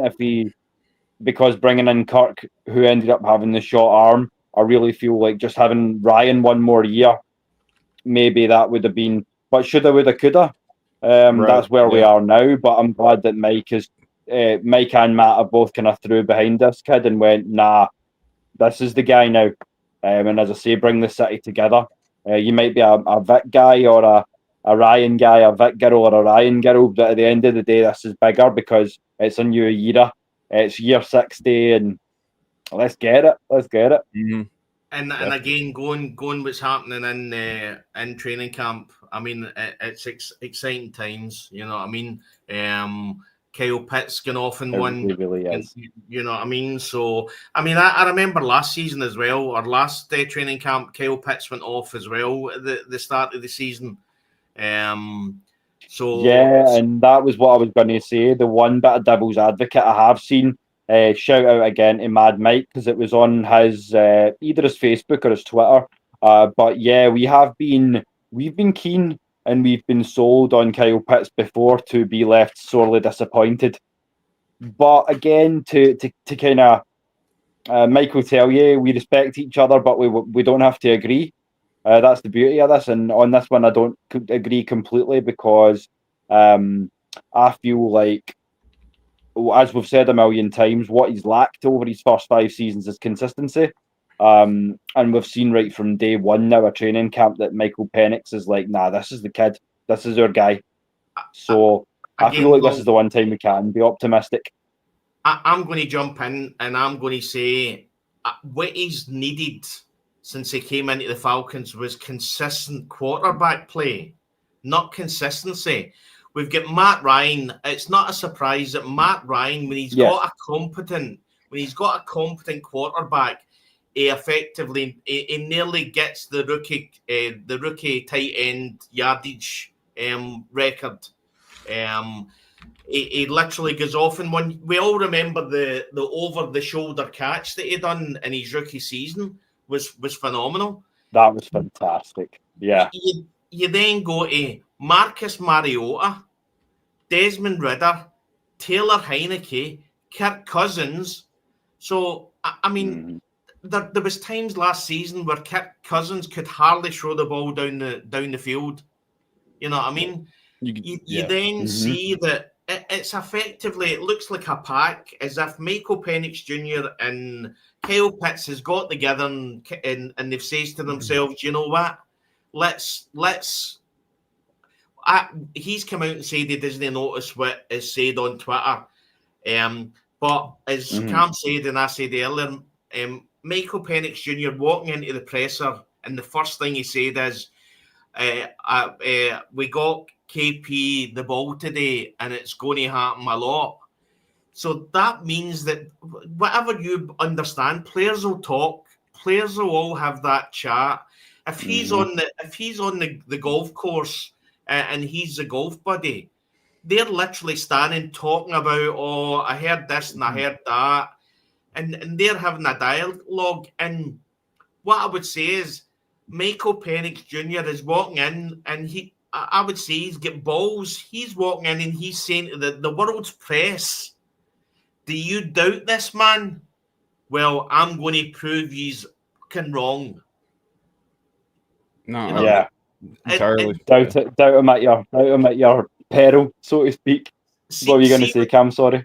Sorry. I mean, I don't know what the plan really is, but there does feel like there is an actual plan here. This feels a lot different than when Arthur Smith and Desmond Ritter were the leads of the Falcons team. The ones who were basically like the decision makers who, like, at the end of the day, like, what they do does ultimately affect this team and where it goes. But I do have this like vote of confidence kind of in Michael Penix and just those 3 games. I know it's not a lot, it's not a huge sample, but I do have this, like, I feel a lot safer. I don't know if that's the right word to use, but I feel safer, honestly, in watching a Falcons game, turning on like, okay, let's not throw 5 picks this game, or or something along those lines, or I agree. Like, on the post, you don't want to get too out of control, but it's the post like, game. as I say, I don't want to go too crazy, but it's yeah. Apologies, guys. There's a few bits of sync issues, so if I do talk over you, apologies. Oh, no, we will get you in. You say what you've got to say. My bad. This is Anti-Pam showing love as always. But you've seen the Packers' new uniforms. They're I haven't yet. I've seen the Saints' new ones, but I've not seen the Green Bay ones yet. How are they looking? Well, they made the Steelers look actually okay. That's how bad they are. The Steelers' new uniforms, and the Steelers play the Packers this year, so I hope we get the ugliest game, and I hope they both do the throwbacks in the same game, because the trash uni bowl. They did what that sounds like a college bowl game. The trash uniform bowl. Was it an Iowa team with the they tried to do a leather design, like the leather helmet design on the helmets? That's pretty much what they did. God. Yeah, it's just printed, it's a printed leather design. It has the straps. It looks horrible. I don't even know why. Like, just take some liberties. Like, we get it. It is back then, but you don't have to do an exact copy of like the old uniforms from like 1940. When it's come on, like, just less Acme, more Shein. You know what I mean? Yeah. 100%. Have some respect, man. Get some nice modern threads. Thank God the Falcons didn't exist till 1966. Honestly, the peak of like design. The 60s and 70s had great design in the cars, architecture and all that stuff. Yeah. I mean, it's quite funny because it's a good way to be. You tie in red and black with that, you can't go wrong, man. That was that. I was sold. It's quite a strange one for us if you're a Scotsman, because in 1966 is considered quite a bad year, because that's when the old enemy England won the World Cup. But obviously now 1966 for us now is a good year. That's with a caveat, because in 1967 we beat them at Wembley. Yes. And we were the world champions. We destroyed them at Wembley. So but then obviously you've got. But no, as I say, as Des says, we're the Scottish Falcons first. So absolutely. No, as Des say, we can't be the Scottish Falcons and not run down England at every chance. So England in the eights. That's the main thing. You know what I mean? That's it. As I said, so shout out to Aiden. He's listening in the back. He was going to try and make it, but things are a little crazy right now. So he did say he's down in Manchester, and we said, okay, so we'll give you a pass. You're English, but at least you're a Falcon and no a Saint, so you can get some brownie points for that. At least you've got some taste in team. Again, shout out to. I mean, I'm looking at some of the videos on X just now. Shout out to the fans. I mean, that sold out. What a turnout! I mean, that must be. I know, obviously, Kyle Pitts came out and said that the people that post all the nonsense about him couldn't do what they do in 90 degrees heat. I mean, that's a Scotsman's nightmare. Just looking at that just now with that heat. I mean, that looks really, really warm out there, and that's what I think people don't understand. You watch some of these practices, and you see how hard they're working, and you see the sweat pouring off them. But you obviously you're not taking into consideration the heat that they're actually playing under, which is unbelievable. And then we get 21 degrees here, which is like 70 degrees Fahrenheit. And we think we're toasting, you know what I mean? So these guys, as I say, the only time that famous photo you've seen of me, which is here, I'll turn the cam off. That one there of me, that's about 28 degrees Celsius. That's about the only time in a normal Scottish League game. It's long sleeve base layer because it's too cold for anything else. Leggings, full leggings. Body armor underneath. That sort of idea. We get the worst of both worlds here. That heat is different. Yeah, it gets like it can get to 110 in Kansas, and it can get to like -7 in the winter. So it's just and there's no snow in the winter. Right? Up and down, peaks and valleys. Dead and very cold and windy, and so football season, I don't know if it's good for my bones, if it's like quenching steel, hot and cold. It almost sounds a lot like Scotland because we commonly get too cold for snow. Yeah. I mean, very. And in Scotland, if we get effectively, that's true. Because the hot and cold, I can feel all my old. Like I've got a couple of dislocations from playing wide out for years, and I know the weather's going to turn before it does. I did like playing in the hot more though, because the cold, you get a face mask scratched along your arm. It feels like you just fell into a pile of razor blades. Like it's horrible. Yeah. Or like on your shin. Anywhere with like not that much like meat. Like shins, oh my god, yeah, it's horrible. Your fingers.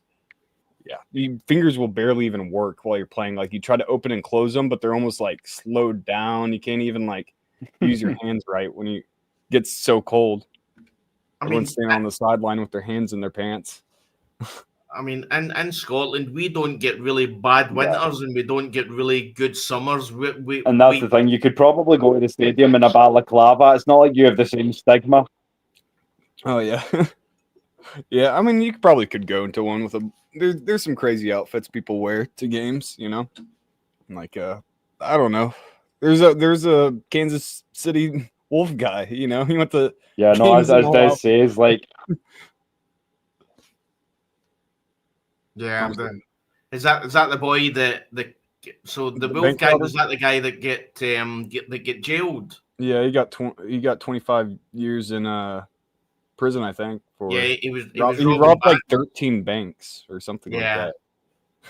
And then obviously funding the money that he robbed the banks, he was going to see the Kansas City Chiefs. Just bear with me 2 moments. I've got a few issues my side, so I'm going to dump out and back in again. That's all right. Yeah. No. Go ahead. Yeah. So again, that was recent. So that he was jailed, wasn't it? He just got his sentencing, I think, this year, but I think it all kind of went down like 2 years ago when he actually got caught. Right. So it's been going for a little while now, but. And then obviously we've got the controversy with the effectively the fake bird lady. Fake ladybird. Yep. Yeah, and again, that was Kansas City Chiefs fans as well. So you know what? If there's any other fan base for it to happen to, it's kind of like it's like a karmic, whatever thing. I guess I don't know. It's just kind of all played out a little funny. I mean, it is sad like that. That did happen to people, but it's the absurdity of it is just kind of hard not to, I don't know, smirk at. I mean, effectively doing that to, I mean, fair play to him. I mean, it's not nice what he done, but I mean, doing it and actually to fund your for your love for your football team. I mean, that's crazy. Well, I mean, even the bank robbing, like being able to do that in 2023, you know, whenever it happened, is just insane. Like anytime you hear about bank robbers, it's the 1930s when everyone's driving like a vehicle that goes like 25 miles per hour. It's like, I wonder they could get away back then. They didn't even have security cameras. And then he's got the balls to do a documentary saying that he was innocent. And I didn't know he did a documentary. Yeah, there's actually a documentary out there that he's getting followed by a documentary crew. And effectively, they're talking to him and everything, and then whatever happens, he just disappears, and they can't find him. It was quite a strange documentary, and that was down to the fact that he was out on bail, waiting for the actual for him to go to court and see what was going to happen to him. But again, he was adamant that he didn't do anything, and then you seen all the evidence against him, and I mean it was a slam dunk. So, you all sorted now, Will? All good, yeah. Apologies, the wind's kicking up a little bit my side, so it's for some reason the fidelity's not been great. But as I say, we've covered a lot of the good points, so it's mainly just, as I say, Q&A now. If you want to pull that up, Maggie, Des, if you want to drop the chat again. If anybody does want to join us, as I say, help cover my backside just in case the worst should occur. But nah, I'm in the building. As always, I've got my roster here, my depth chart here. Lots of stuff going on. If you do see anything else on X, or if there's any more news, just let us know.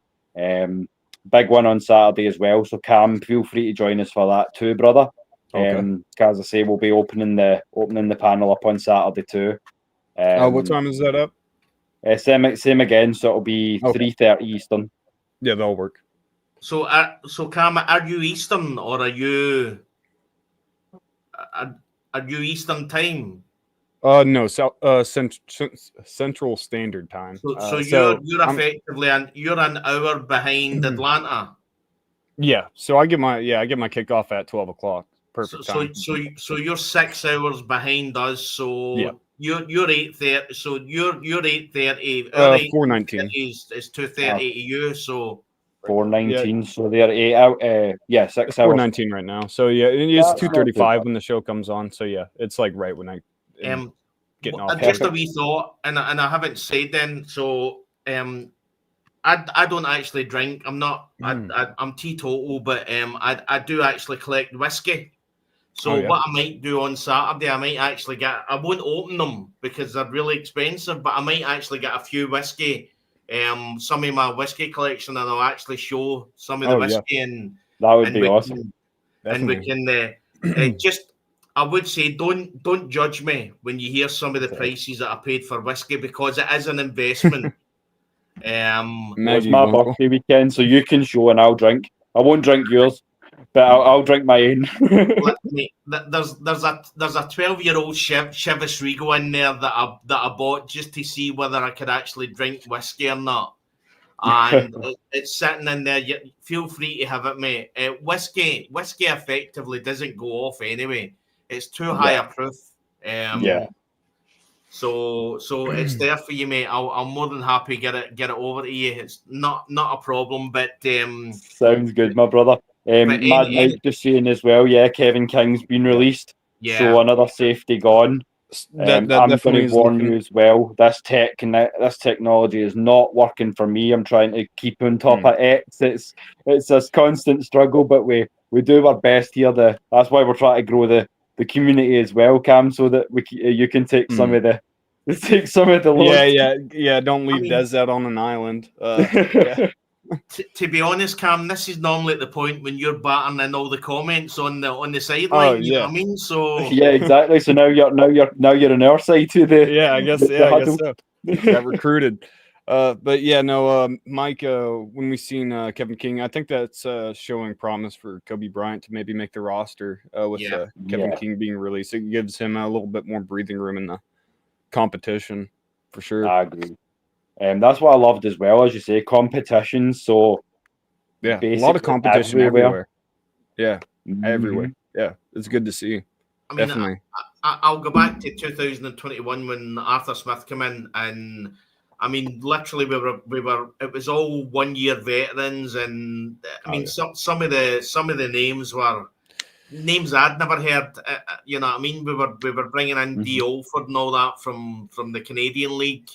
It just seemed like really just the team just didn't seem strong, and obviously, such a blur.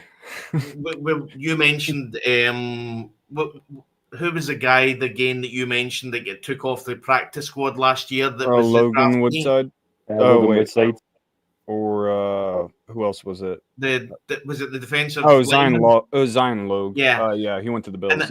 And again, that was unusual for us. I remember seeing that coming out and thought, oh my, somebody's actually been took from the practice squad, because we got to a point where our practice squad wasn't very good. There wasn't really depth. So no other teams were coming in to really. We still had Heineke by the end of training camp last year. Yeah, I'm pretty sure. So, like, you know, yeah. But I mean, look at this roster. There's 91 bodies, as I say. But if you take the bottom 53, essentially the ones that we feel have the worst chance of making it, we could probably still beat quite a few teams. We were worst roster that we could field. So it says a lot about the best roster we could field. So as I say, 12 wins. I'm reckoning for a 12-win ceiling. We're going to win the South. So what I would say is there's been plenty of average teams with a great quarterback that has won games. Everything goes through Penix. That's the one thing. And again, watching what he's doing, and I know it's only training camp, but the guy's just got it. He's got it. There's no doubt. The X factor. We've got Louis in the building as well. What's up, Louis? I'm good. How's it going, guys? Oh, we get having a good time, man. Just talking some training camp. Me good to have you in the building. Drake May, the offensive line let him get sacked. Oh. Not good, man. Oh, dear. I think you have been sacked 3-4 times, they're saying, in a real game. That was the first day of training camp. Crazy. Well, it's a long season, man. I don't know if it's true. You know, I don't buy it that much. Yeah. Because they're saying he would have. You never know. I mean, yeah, man. What I would say is, I mean, did anybody see what JJ Watt come out and said? No, I didn't. What did they say? Well, obviously there was a few things come out about Caleb Williams and everything, and how disappointed he looked. And JJ Watt came out and said that people don't understand what the coaches are asking the quarterbacks to do. They might be asking them to do something to watch the defense so that they could see how the defense would handle it. But he said the first day, and again, us as guys, we're always going to jump on things that we see at that moment. But he said that effectively questioning quarterbacks or questioning players in the first day of training camp is absurd. But how many times have we watched quarterbacks who have started really badly and then effectively they've not been able to recover because the confidence has been lost? Yeah. Confidence is an important thing, as you say, the ability to be the shit, and then to be able to command yourself as well and carry yourself in that way is quite an important trait, and it's quite understated. And I feel like, despite what Drake made it to his last year, I think it's something that he still needs to learn to carry himself with that swagger. His best player was DeMario Douglas. I can't even. I'm trying to think of who's even on. I haven't. That's what he had. I mean, how did you guys draft this year? Oh, Will Campbell. You got Stephon Diggs, didn't you? This year. This year. Yeah, this year you just Campbell. Yeah, he's been able to do a lot with not a lot. I'll give him that. Oh, nice. Oh yeah, Will Campbell at 5. Yeah, that's right. He's promising to protect Drake May with his life. Yeah, and that is the one thing. At least the loss last year came from our defense more than your offense. But if you're showing enough to protect the kid, your dog, what type's he? Oh, she's a Chihuahua. This is Pixie. We used to have a kid, a Japanese dog. Yeah, they're beautiful breed. Japanese fighting dogs. I know them well. You know them with the pointy ears, the canine ears. Mm-hmm. No, as I say, she's small in size. I gotta go. I'll try to hop back on when I got a chance if you're still on. Yep. Great to have you on, brother. Louis, what do you think about Mike Vrabel's press conferences? I wait for the season to start. I don't really watch training camp, preseason. I want to see what happens on the field.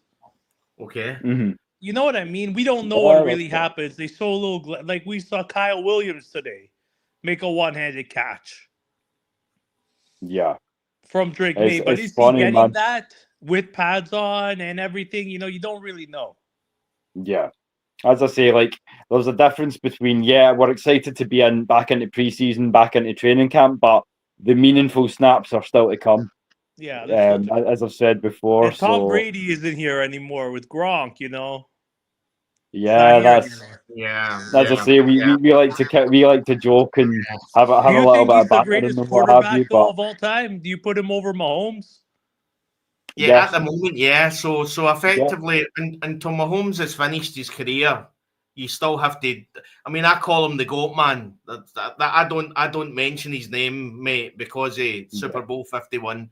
So I call him the GOAT man. But what he did, what Brady did that game was like. Listen, Louis, I remember watching at halftime and seeing the GOAT man sitting there, and I remember shouting at the TV, "You've got nothing for us. You've got nothing." He looked desperate. He looked as if there was nothing there. And I remember just in the back of my mind, I remember saying to myself, but we need to remember who this guy is. Yeah. 4.5 minutes to go, as I said to you before, Des, on the last night's show. 4.5 minutes to go, and I went, we are almost there. And I turned around to Mo, and she went, your birds have done it. And I turned around and I went, nah, babe, it's Tom fucking Brady. I'm not going to say we've done it until we've done it. Yeah. Who's your starting quarterback? Is it Phoenix this year? Or? Yeah. It will be. Yeah. I think we're getting rid of. Hopefully, we can get rid of Kirk. But as I say, it all depends on how healthy we can stay. But it'll be Michael Penix starting. Yeah, he's all right. We'll see how he does. Yeah, we like him. He's definitely pro ready. He's got a good arm, nice tight spiral, and I mean, he's shouting out the ones we want him to shout out. He's looking Kyle Pitts' way, to give him some consistency too. Yeah, but you don't know. Nobody knows until the field opens and everyone's there with the cornerbacks. Yeah, that's it. Until it's live play. Know. They're playing like flag football now. Can't. I don't really judge it. Yeah. I don't mind taking the reps for mental and physical sort of stability, but as you say, they're not real snaps. Kyle Williams is getting one-handed catches over Christian Gonzalez. Yeah. I can't. Our best cornerback. And he's getting these one-handed catches. Like he's catching it with one hand on the guy. But the difference from your point of view, Louis, is you have had success. We've not had that success. So it's tempting sometimes when we watch training camp and we see some of the great shows and everything, you think to yourself, this could be the year. You know what I mean? You've had your years. I know, but they say we're a one quarterback franchise, though. Yeah. I mean, we've had Super Bowls without other players. The Patriots at one point, we lost the AFL championship game. Yeah. Okay, then we lost with Jim Plunkett. Yeah.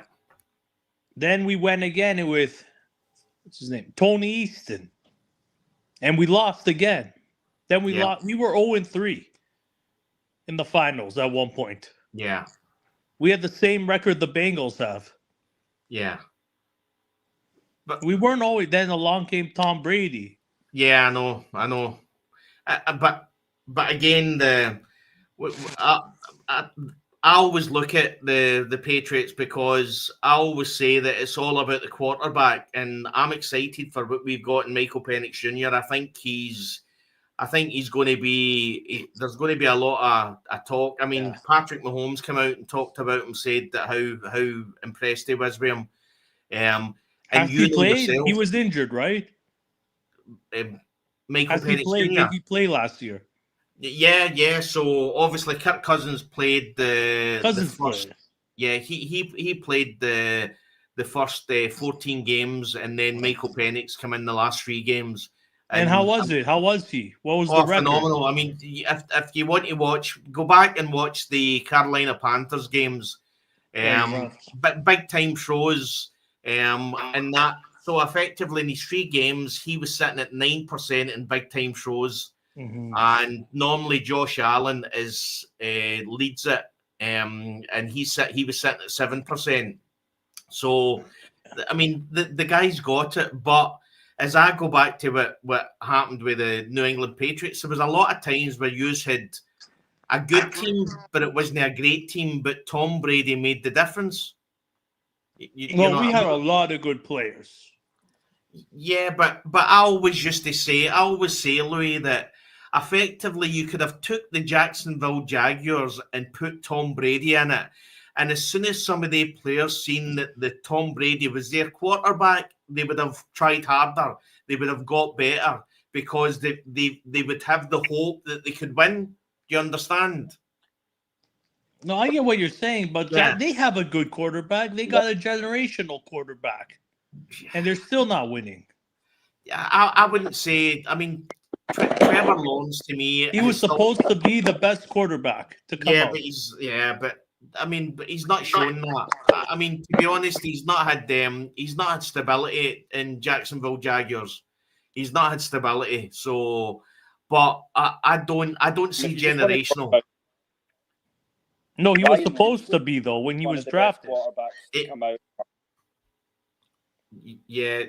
Well, your sound's not great. Ryan Leaf. There's able to do what they were supposed to do, you know.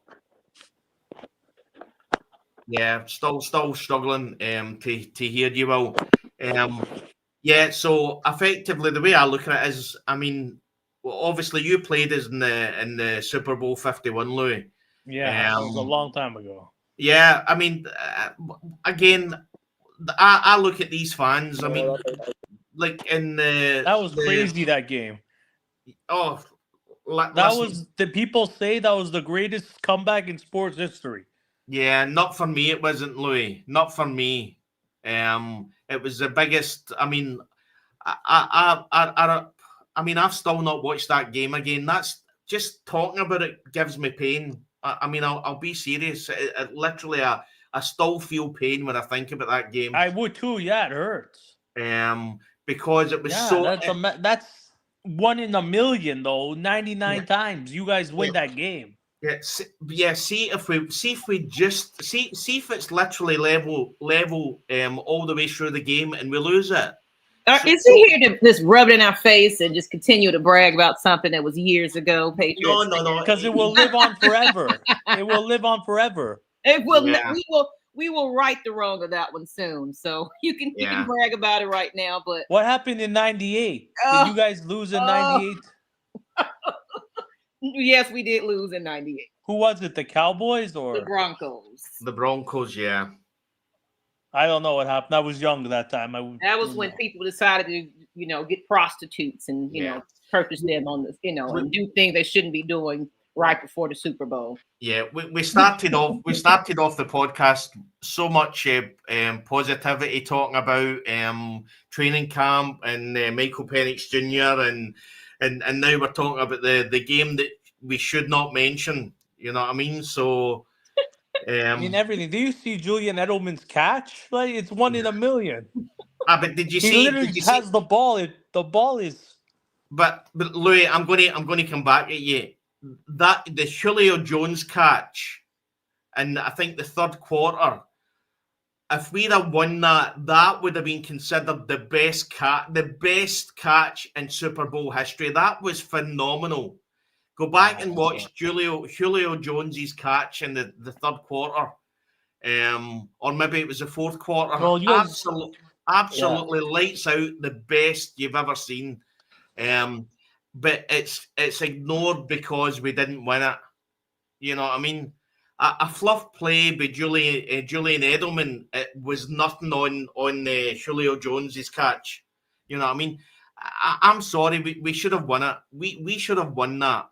The fact that they've now changed the rules and everything, and how I know. Then we come down the field, James White rushes through all of you, and that's yeah. What have you done for us lately, League? Though, of course, that was fascinating and wonderful. But then we had Mac Jones lately. Mac Jones took us to the playoffs. I mean, how do you feel about Drake May, Louis? You know what? He's the Pro Bowl, right? I told you he was the Pro Bowl, and his best player was Demario Douglas. Okay, that's who he was throwing the ball to. A wide receiver 3 was our wide receiver 1. And do you think Vrabel will hone the defense and everything and get everything sorted? Do you think they're going for Vrabel because of his past ties with your other coach? So was May, though. He had past ties, and he was also a good linebacker. So really, I don't know till I see it on the field. I don't watch all these highlights, spring training and stuff. It's hard to judge when people are in shorts playing flag football. Yeah, but as I said, when you've not won the big one, I mean, as I say, I love. Yeah, but you have the Panthers haven't. There's a lot of teams, Yeah, but I'm not. Listen, Louis, I don't care about the Panthers. I don't care about the Bill. I don't care about any of the other teams that haven't won it. All I'm interested in is my team, which is the Falcons. But look at the Jets. They haven't won a title since 1968. Yeah, and that's how long teams wait. Yeah, it's a crazy sport. Yeah, well, we're 60 years in, and to me, I honestly, the thought that's crazy though. How football works, 60. That's a long time. Yeah, but Louis, for the first 40 years, we were terrible. We weren't very good. So were we. We were terrible too. Yeah, and then you got a quarterback. Then we had Tom Brady. Yeah, and we're hoping, Louis, that's what we've got in Michael Penix Jr. That's how we're excited. That's how we're passionate. That's it's a stretch, It's a little stretch. As Derek Hughes says, I was there for day one. I know it's early, but very impressed with what I saw today. Hopefully, the team will continue to get better and better throughout camp. Absolutely. And then Tampa Bay got him. Then Tampa Bay got Tom Brady. Yeah, and then he won. Yeah, then they won it with Gronk. That's crazy. That was crazy. I know. But I think, Maggie, it's maybe time to wrap everything up. Yes, I agree. We've been on about 2 hours now. So, yeah. But I wanted to show these uniforms that Cam was talking about. We poked fun at the Patriots fans. All right, Louis. I put them in the chat. Well, here they go. So you can see it. I don't know if this is, I'm guessing these what they're supposed to be. Yeah, it's the helmets that are horrible. I mean, the one thing about us is that if we bring out a throwback uniform, it's normally a decent uniform. I mean, the helmets are horrible. It's painted on. It's supposed to be, I guess mimic the leather helmets. Yeah, that's right. Yeah, but who decided that was a wonderful idea? Almost looked like it wasn't the Bears colors kind of similar, not the helmet way, but the Bears colors. Their uniforms are like that. Yeah, I mean that's somebody that's been asked to design a uniform, and he's not get any. He's literally been sitting for a week looking at ideas, and then he's thought to himself, I'm just going to look back at history and see what they used to wear and see if I can mock something up similar. I mean, throwback uniforms are good if you actually pick one of the fan favourites uniforms. You know what I mean? But that's not, it's not nice, Maggie. Yeah. So I wouldn't be happy to be a Panthers fan putting that on. Yeah. As I say, great show. We spoke about the main thing, which was training camp today. Yes. Kyle Pitts seemingly was really, really impressive today. Michael Penix Jr. seemingly, I don't think he had an interception, or he was again going through all the big time throws. So we'll see what happens tomorrow. Again, Darnell Mooney, a slight injury, seemingly landed awkwardly or landed heavy. So we'll see if he's back out there. Kevin King's been released, but again, I'm sure that they've done this before. I don't know whether this is a possibility that they're trying to reduce the team down to the 90 names. But looking forward to tomorrow. And what the next few days in training camp's going to be. Again, I will say shout out to the fans that that filled the place, sold out. And I mean, what was it in Atlanta today, Maggie? It must have been 85, 90 degrees.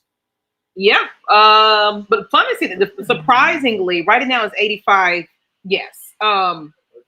Surprisingly, they said when we go in that time, it's hot, but it's not like excruciating, because technically it's 9 a.m. our time that some people's getting there at 6:30 a.m. to be in line. That's how dedicated our fans are. And I'm doing the same thing on Saturday. We was like, we need to leave out like early and get there well before 8 o'clock. So the sun is not as terrible at that time. So some people said it wasn't that bad. And then of course we know how to prepare for it. We wear our bucket hats or caps and have our water and things like that. So we have ways of and people have those fans now that they fan in their face and things like that.